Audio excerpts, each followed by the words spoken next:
Makhluk-makhluk mitologi dalam Islam merujuk kepada entitas yang diyakini oleh umat Islam.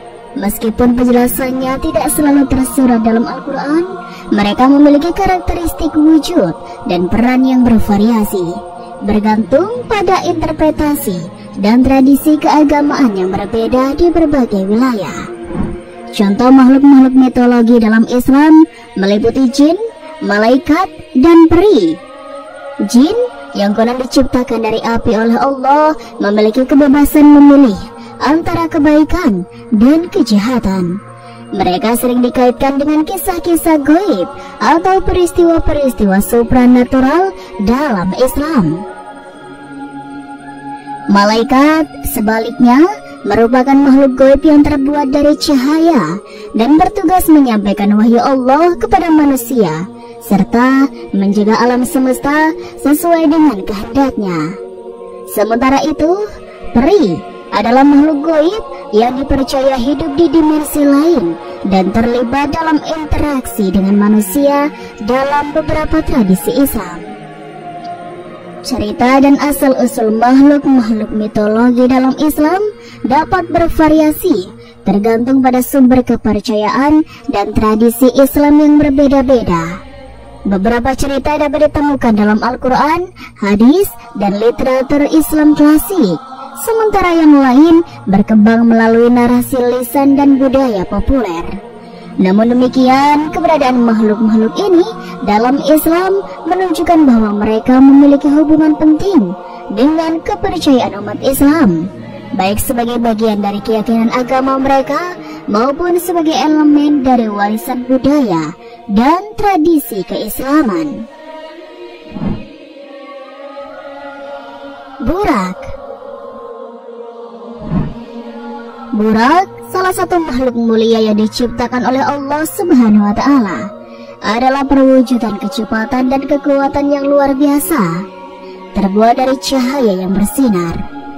Nama Burak sendiri berasal dari bahasa Arab yang menggambarkan kemampuannya untuk melesat dengan cepat seperti kilat atau cahaya. Keindahan dan kemuliaan Burak tercermin dalam deskripsi yang beragam. Ada yang menggambarkan sebagai binatang berwarna putih dengan kepala manusia dan badan setengah keledai, lengkap dengan sayap di sisinya. Sementara yang lain menyatakan bahwa Burak menyerupai kuda dengan kepala seorang wanita, dilengkapi dengan ekor burung merak atau burung putih yang besar. Namun kisah paling terkenal yang melibatkan Burak adalah saat ia menjadi kendaraan bagi Nabi Muhammad SAW dalam peristiwa Isra Mi'raj. Isra Mi'raj merupakan perjalanan malam yang dilakukan oleh Nabi Muhammad SAW dari Masjidil Haram di Mekah ke Masjidil Aqsa di Yerusalem, dan kemudian melanjutkan perjalanan ke Sidratul Muntaha di langit ketujuh. Dalam perjalanan yang mengagumkan ini, Nabi Muhammad SAW menaiki Burak dari Mekah ke Yerusalem dalam sekejap mata, menempuh jarak yang sangat jauh dengan kecepatan yang tak terbayangkan. Di Masjidil Aqsa, beliau menerima perintah salat 5 waktu dari Allah Subhanahu wa Ta'ala, menunjukkan pentingnya ibadah dalam agama Islam. Setelah itu, perjalanan dilanjutkan ke langit-langit yang lebih tinggi hingga akhirnya mencapai Sidratul Muntaha, titik tertinggi dari perjalanan tersebut. Dalam momen tersebut, Nabi Muhammad SAW mendapat penghormatan langsung dari Allah Subhanahu wa Ta'ala, menegaskan kedekatan dan keistimewaan beliau sebagai utusannya. Kisah perjalanan Isra Mi'raj dengan Burak memberikan pelajaran tentang keagungan Allah, kekuasaannya yang tak terbatas, serta keistimewaan dan keberkahan yang diberikannya kepada Nabi Muhammad SAW. Burung ababil. Burung ababil adalah salah satu makhluk mitologi dalam Islam yang memiliki peran penting dan sejarah yang memukau. Kisahnya tertuang dalam Al-Quran, khususnya dalam surat Al-Fil ayat 3, di mana disebutkan, dan dia mengirimkan kepada mereka burung yang berbondong-bondong. Peristiwa ini terjadi pada tahun 570 Masehi di tengah ancaman serius terhadap Ka'bah, bangunan suci umat Islam di Mekah. Raja Abraha, seorang gubernur Yaman yang bawahan kerajaan Aksum, memiliki niat jahat untuk menghancurkan Ka'bah. Untuk melakukannya, ia membawa pasukan gajah yang besar dan kuat dengan harapan dapat meruntuhkan bangunan suci tersebut. Namun dalam menghadapi ancaman ini, Allah Subhanahu wa Ta'ala mengirimkan bala bantuan yang luar biasa dalam bentuk burung ababil. Burung-burung ababil terbang berbondong-bondong menuju pasukan gajah, membawa batu-batu kecil yang mereka jatuhkan dengan presisi yang menakjubkan. Serangan yang tidak terduga ini berhasil mengacaukan dan menghambat pasukan gajah, menyelamatkan Ka'bah dan kaum Quraisy dari kehancuran yang tak terbayangkan. Dengan pertolongan burung ababil ini, umat Islam di Mekah berhasil meraih kemenangan atas ancaman besar yang datang. Kisah tentang burung ababil mengandung banyak makna dan pelajaran bagi umat Islam. Salah satunya adalah tentang kekuasaan dan kehendak Allah Subhanahu wa Ta'ala yang tak terbatas, bahwa Dia mampu melindungi Ka'bah dan umatnya dengan cara yang tidak terduga. Selain itu, kisah ini juga mengajarkan tentang pentingnya keimanan dan ketaatan kepada Allah, bahwa dengan berserah diri kepadanya, kita dapat menghadapi segala macam ujian dan tantangan dalam hidup. Burung ababil juga menjadi simbol kekuatan kolektif dan kebersamaan dalam menghadapi musuh. Meskipun burung-burung tersebut hanyalah makhluk kecil, namun dengan kerjasama yang kuat, mereka mampu menghentikan serangan pasukan gajah yang jauh lebih besar dan kuat. Ini mengajarkan kepada kita tentang pentingnya solidaritas dan kerjasama dalam menghadapi ancaman yang datang. Ikan Nun. Ikan Nun merupakan salah satu makhluk mitologi dalam Islam yang sangat menarik. Kisah tentang ikan Nun terkait erat dengan kisah Nabi Yunus alaihissalam dan peristiwa yang terjadi dalam dakwahnya kepada kaum Ninawa. Ikan Nun merupakan sebuah ikan raksasa yang dikenal karena peran pentingnya dalam kisah Nabi Yunus alaihissalam. Dikatakan bahwa ketika Nabi Yunus meninggalkan kaumnya tanpa izin dari Allah Subhanahu wa Ta'ala karena rasa putus asa atas ketidakpercayaan mereka, dia akhirnya dihukum dengan dicelupkan ke dalam laut dan ditelan oleh ikan Nun. Ukuran ikan Nun dipercayai sangat besar, bahkan lebih besar dari ikan paus.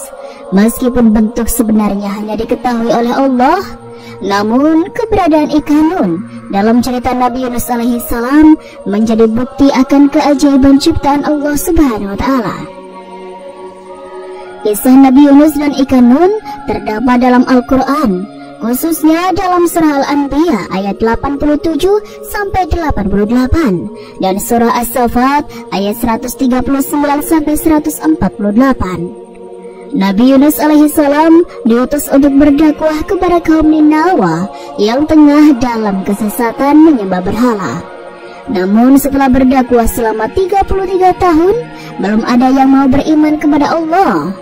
Nabi Yunus merasa putus asa, memperingatkan akan datangnya azab Allah Subhanahu wa Ta'ala kepada kaumnya.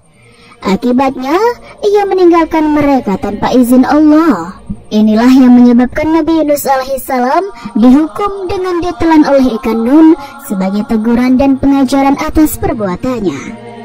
Tentu saja keberadaan ikan Nun dan peristiwa yang terjadi dengan Nabi Yunus alaihissalam adalah bagian dari keajaiban dan kehendak Allah Subhanahu wa Ta'ala. Apakah ikan Nun masih hidup sampai sekarang atau tidak? Hanya Allah yang mengetahui. Namun kisah ini tetap menjadi pelajaran berharga tentang keteguhan dalam berdakwah, kesabaran, dan taat kepada kehendak Allah dalam menghadapi cobaan dan ujian hidup. Saat berada di dalam perut ikan Nun, Nabi Yunus alaihissalam mengalami masa-masa yang sangat sulit. Selama 40 hari, beliau terombang-ambing di dalam perut ikan Nun. di antara 3 kegelapan. Gelapnya perut ikan, gelapnya dasar laut, dan gelapnya malam. Namun, meskipun dalam kondisi yang sangat sulit dan terasa sepi, Nabi Yunus alaihissalam tidak pernah berhenti bertasbih. Menyesali kesalahannya, beliau terus berdoa kepada Allah Subhanahu wa Ta'ala dengan ucapan tawadu yang menggetarkan hati. Tidak ada Tuhan selain Engkau, Maha Suci Engkau. Sungguh, aku termasuk orang-orang yang zalim. Allah Subhanahu wa Ta'ala yang Maha Pengampun dan Maha Pemurah menerima doa Nabi Yunus alaihissalam. Allah memerintahkan ikan Nun untuk memuntahkan Nabi Yunus alaihissalam ke daratan, menyelamatkannya dari bahaya dan memberinya kesempatan untuk kembali berdakwah kepada kaumnya. Kesabaran, keteguhan iman, dan taat kepada kehendak Allah yang ditunjukkan oleh Nabi Yunus alaihissalam dalam kisah ini memberikan pelajaran penting bagi umat manusia tentang kekuatan doa, kesediaan untuk bertobat, dan keagungan kasih sayang Allah Subhanahu wa Ta'ala. Setelah keluar dari perut ikan Nun, Nabi Yunus alaihissalam tidak dalam keadaan yang baik. Tubuhnya lemah dan kurus, kulitnya mengelupas akibat pengalaman yang luar biasa di dalam perut. Namun Allah Subhanahu wa Ta'ala dengan kasih sayangnya yang tidak tara menumbuhkan pohon labu untuk Nabi Yunus alaihissalam. Pohon labu ini memberikan buah yang mudah dimakan dan daunnya dapat dijadikan selimut bagi Nabi Yunus alaihissalam. Dengan pemberian Allah ini, Nabi Yunus alaihissalam pulih kembali dan mendapatkan kekuatan untuk melanjutkan tugas dakwahnya. Kisah ini menjadi inspirasi bagi umat Islam untuk senantiasa bertawakal kepada Allah dalam menghadapi segala ujian dan kesulitan dalam hidup. Burung Anko. Burung anko yang disebut sebagai salah satu makhluk mitologi dalam Islam merupakan subjek yang menarik untuk dijelajahi lebih lanjut. Kisah-kisah yang mengelilingi burung anko menawarkan pandangan yang mengagumkan tentang kebesaran dan keajaiban alam semesta menurut tradisi Islam. Konon, burung anko memiliki dimensi yang luar biasa, bahkan mampu menutupi matahari dengan sayapnya yang besar dan megah. Bayangkan kehadiran makhluk tersebut dengan bulu-bulu yang berwarna-warni, leher yang panjang seperti unta, dan 4 sayap yang unik. 2 sayap besar memberikan impresi kebesaran yang luar biasa, sementara 2 sayap lainnya menambahkan keagungan dan kemegahan burung ini. Buku Makhluk-Makhluk Ajaib dan Hal-Hal Aneh yang Ada karya Zakaria Al-Qazwini menjadi sumber penting dalam mendalami kisah burung anko. Dalam buku ini, pembaca diajak untuk menjelajahi lebih dalam tentang keberadaan makhluk-makhluk mitologi seperti burung anko, serta bagaimana mereka menjadi bagian integral dari warisan budaya dan kepercayaan Islam. Cerita burung anko mengajarkan kita tentang kebesaran Allah dalam mendengar dan mengabulkan doa orang-orang yang beriman dan taat kepadanya. Ketika penduduk Ras meminta tolong kepada Nabi Hanzalah, Allah mengabulkan doa mereka dan memusnahkan ancaman burung anko. Ini menjadi bukti bahwa kekuasaan dan kemurahan Allah tidak terbatas, dan Dia selalu siap mendengarkan doa hambanya yang tulus. Selanjutnya, kisah burung anko menggambarkan bahwa Allah adalah Maha Kuasa dan tidak ada yang dapat menandingi kehendaknya. Meskipun burung anko merupakan makhluk yang mengerikan, kekuasaan Allah lebih besar dari segala ancaman. Allah memperlihatkan keajaiban dan kekuasaannya dengan mematikan burung anko sebagai tanda kasih sayangnya kepada umatnya yang beriman. Dabat al-Ard. Dabat al-Ard diyakini memiliki peran penting dalam masa-masa yang akan datang, terutama dalam memperkuat iman umat Islam dan memperjuangkan kebenaran. Walaupun bentuk dan peran sebenarnya masih menjadi misteri, berbagai interpretasi tentang makhluk ini tersebar dalam literatur Islam. Namun keberadaannya mengingatkan kita bahwa alam semesta yang diciptakan oleh Allah penuh dengan keajaiban dan rahasia yang belum terungkap sepenuhnya. Dalam literatur Islam, Dabat al-Ard dijelaskan sebagai salah satu tanda besar yang akan muncul menjelang hari kiamat. Nama Dabat al-Ard sendiri secara harfiah berarti binatang yang melata dari bumi.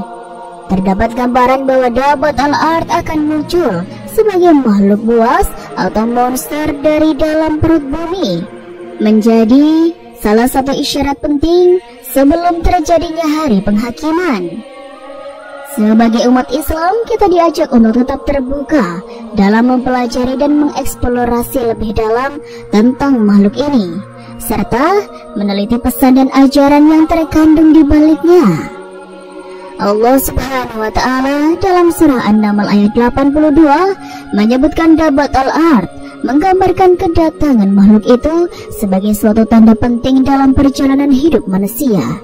Firman-Nya, "Dan apabila perkataan telah jatuh atas mereka, kami keluarkan sejenis binatang melata dari bumi yang akan mengatakan kepada mereka bahwa sesungguhnya manusia dahulu tidak yakin kepada ayat-ayat kami, memberikan pengertian bahwa Dabat al-Ard akan muncul di saat manusia mulai meragukan kebenaran ayat-ayat Allah.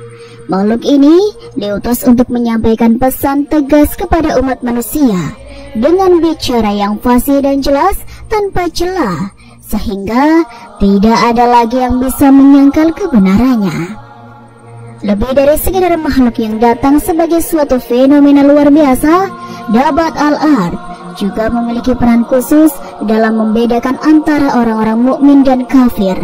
Allah Subhanahu wa Ta'ala memberikan petunjuk bagi kedua kelompok tersebut melalui tongkat Nabi Musa dan cincin Nabi Sulaiman.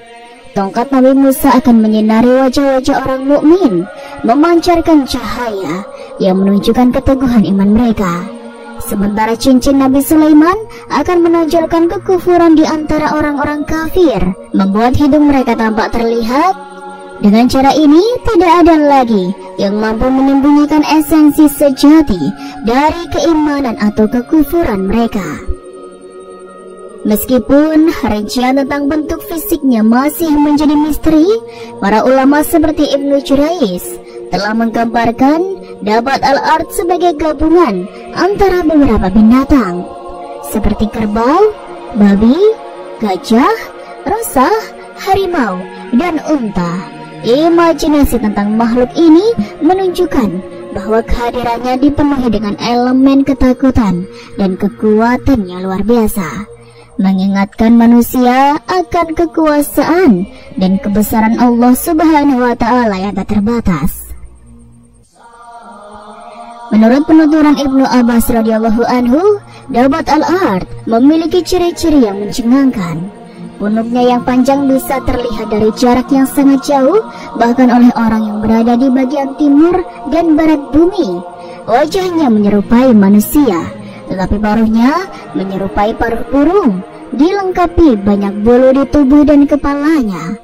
Meskipun terdapat beragam pendapat lain tentang penampilan dan sifatnya, yang pasti ukuran tubuh Dabat al-Ard sangat besar dan gerakannya relatif cepat. Dikatakan bahwa Dabat al-Ard akan muncul di kota Mekah, tepatnya di sekitar Gunung Safa. Setelah terjadi peristiwa matahari terbit dari arah barat, keberadaannya sebagai salah satu makhluk Allah menegaskan kekuasaan dan kehendaknya yang luar biasa. Binatang ini tidak akan takut kepada siapapun kecuali kepada Allah Subhanahu wa Ta'ala. Dabat al-Ard menjadi salah satu makhluk mitologi yang menyiratkan peringatan dan ketakutan terhadap datangnya hari kiamat. Keberadaannya sebagai tanda-tanda besar menjelang akhir zaman memperkuat keyakinan umat Islam akan adanya hari penghakiman. Kisah tentang Dabat al-Ard mengingatkan manusia akan pentingnya menjalani kehidupan sesuai dengan petunjuk Allah dan persiapan diri untuk menghadapi akhirat dengan penuh keimanan dan amal soleh.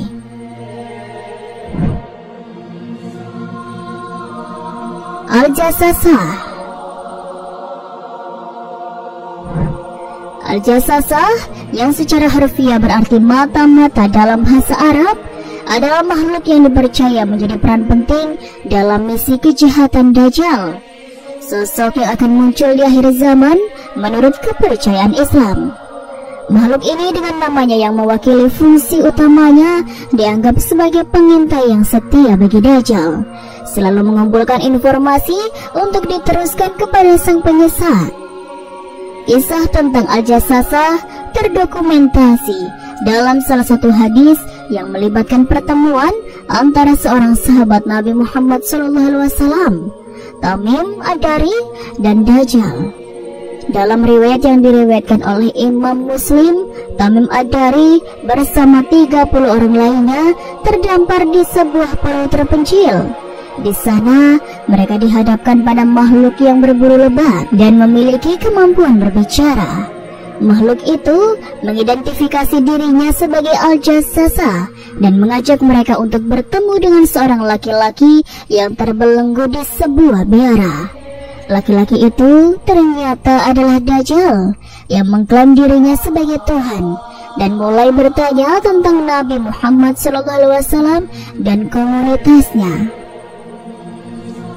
Al-Jassasah akan muncul bersama dengan Dajjal di akhir zaman dan menjadi salah satu tanda besar hari kiamat. Dajjal sendiri adalah sosok yang digambarkan sebagai laki-laki bermata satu yang akan mengaku sebagai Tuhan.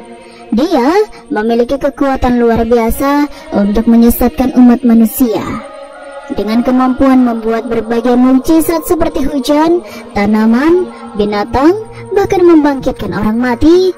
Namun semua itu hanyalah tipu daya yang diizinkan oleh Allah Subhanahu wa Ta'ala untuk menguji iman umat manusia. Untuk melindungi diri dari fitnah Dajjal, umat Islam diajarkan untuk memperkuat iman, memperdalam pengetahuan tentang agama, dan berpegang teguh pada ajaran Islam. Dengan memahami karakteristik Dajjal dan tanda-tandanya, serta berlindung dengan doa dan amalan yang baik, umat Islam dapat menghindari tipu daya Dajjal dan tetap teguh dalam iman mereka. Wallahu a'lam bishawab.